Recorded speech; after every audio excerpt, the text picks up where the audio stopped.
Bonsoir.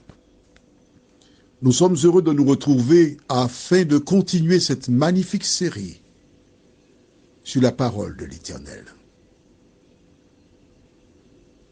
Juste avant de voir cheminer avec Jésus, numéro 13, prions. Seigneur, jusqu'à hier, nous sommes émerveillés de voir ton amour pour la race humaine. De voir comment tu reçois celles et ceux qui ont erré.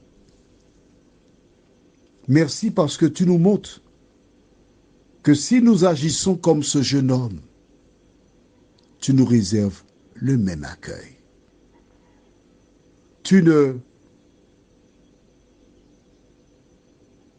demandes pas des explications, au contraire. Le simple fait de venir à toi provoque la joie au ciel. Saint-Esprit, merci de nous aider à avoir une foi inébranlable en toi. Au nom de Jésus. Amen. Nous lisons du livre de Luc chapitre 15, les versets 25 à 27. Or, le fils aîné était dans les champs. Lorsqu'il revint et approcha de la maison, il entendit la musique et les danses. Il appela un des serviteurs et lui demanda ce que c'était. Ce serviteur lui dit: ton frère est de retour et ton père a tué le veau gras parce qu'il l'a retrouvé en bonne santé. Il se mit en colère et ne voulut pas entrer. Son père sortit et le pria d'entrer. On s'arrête ici.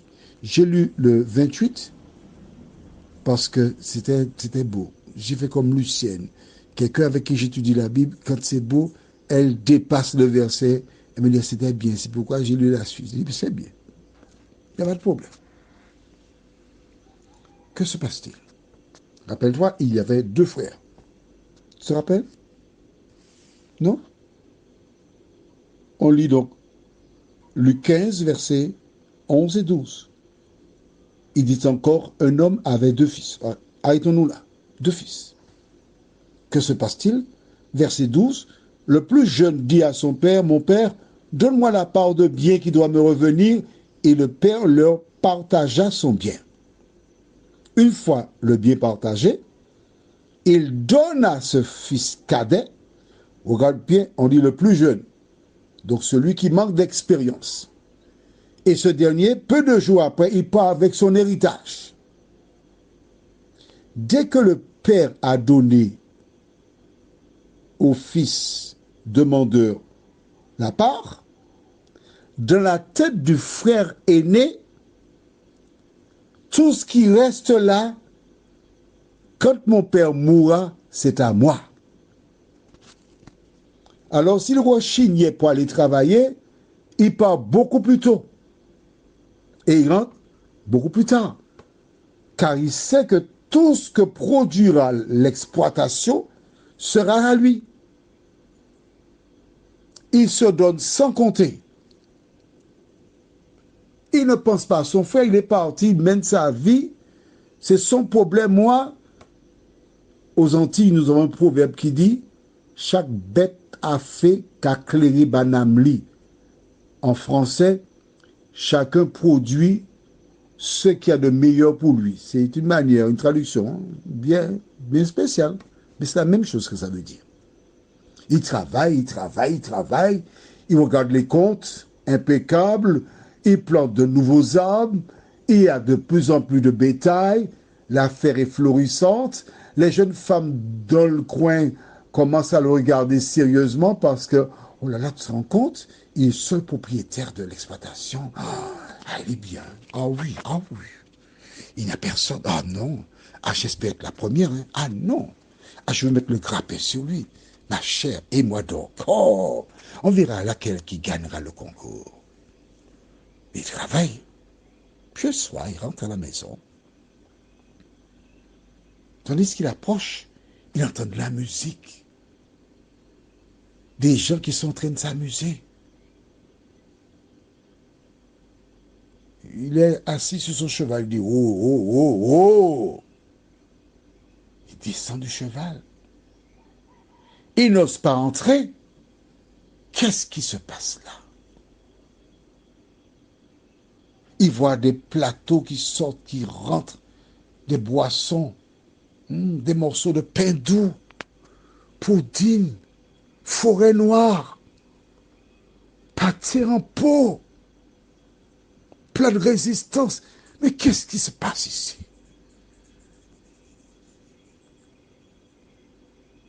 Il n'ose entrer. Alors, il attrape le serviteur et dit, qu'est-ce qui se passe ici? Pourquoi toute cette affaire-là? Et là, le serviteur lui donne la plus belle nouvelle. Ton frère est de retour et ton père a tué le veau gras parce qu'il l'a retrouvé en bonne santé. Quand l'homme entend ça, la Bible déclare qu'il se mit dans une colère. Aux Antilles, lorsqu'on est en colère, on dit qu'il est enragé. Une colère terrible, il est enragé. Il ne veut même pas entrer. Le serviteur qui voit sa réaction, il court, il va voir son père et dit, écoute, l'aîné, bon, on ne va pas l'appeler Olivier, puisque Olivier c'est le petit cadet. On va l'appeler comment? Jérôme? Non, c'était le prénom de mon papa. Ah, on ne va pas prendre Jérôme. On va l'appeler Pierre. Le père sort. Pierre est en train d'écumer. Pourquoi est-il en colère? Son petit frère, celui avec qui il jouait haut les mains, gendarme voleur, à cache-cache, qu'il donnait la main quand ils étaient petits, il est revenu, il est en colère. Pourquoi est-il en colère? Tu te rappelles? Je t'avais conté ce qui était arrivé à cet homme qui, sortant de prison, avait été dans une église. Et un homme sans péché, entre guillemets, lui a dit, tu t'es trompé, hein? Ta place n'est pas ici. Le serviteur lui dit, ton père a trouvé ton frère en bonne santé, il est en colère.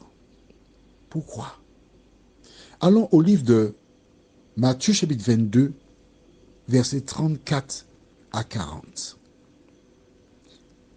Les pharisiens, ayant appris qu'il avait réduit au silence les Sadducéens, se rassemblèrent.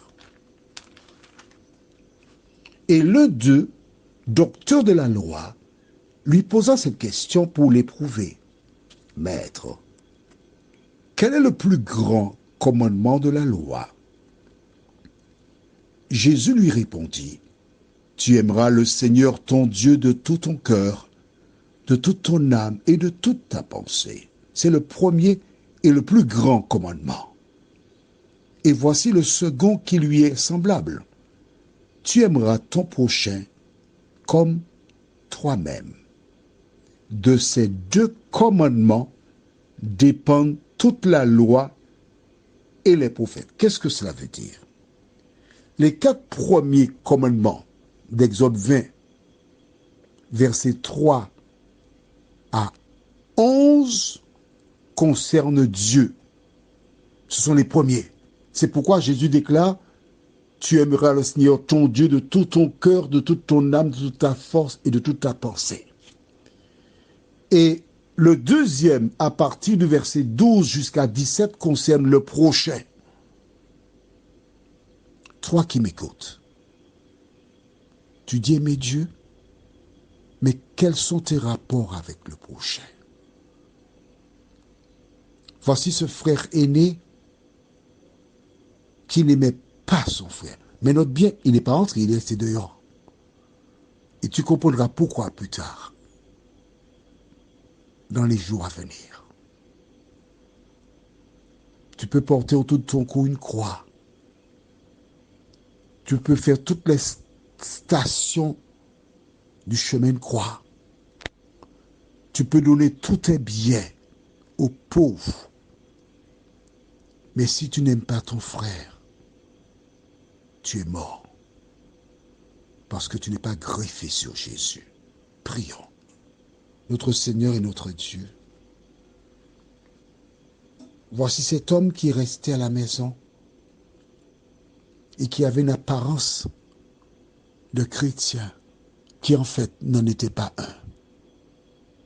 Merci pour la parole. Seigneur, de nous aider, jour après jour, à lire cette parole, à grandir en toi, car sans toi, nous sommes morts.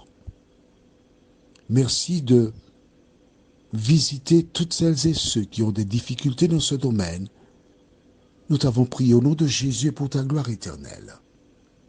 Amen. Je te souhaite une bonne nuit sous le regard de Dieu et à demain si Dieu nous prête vie.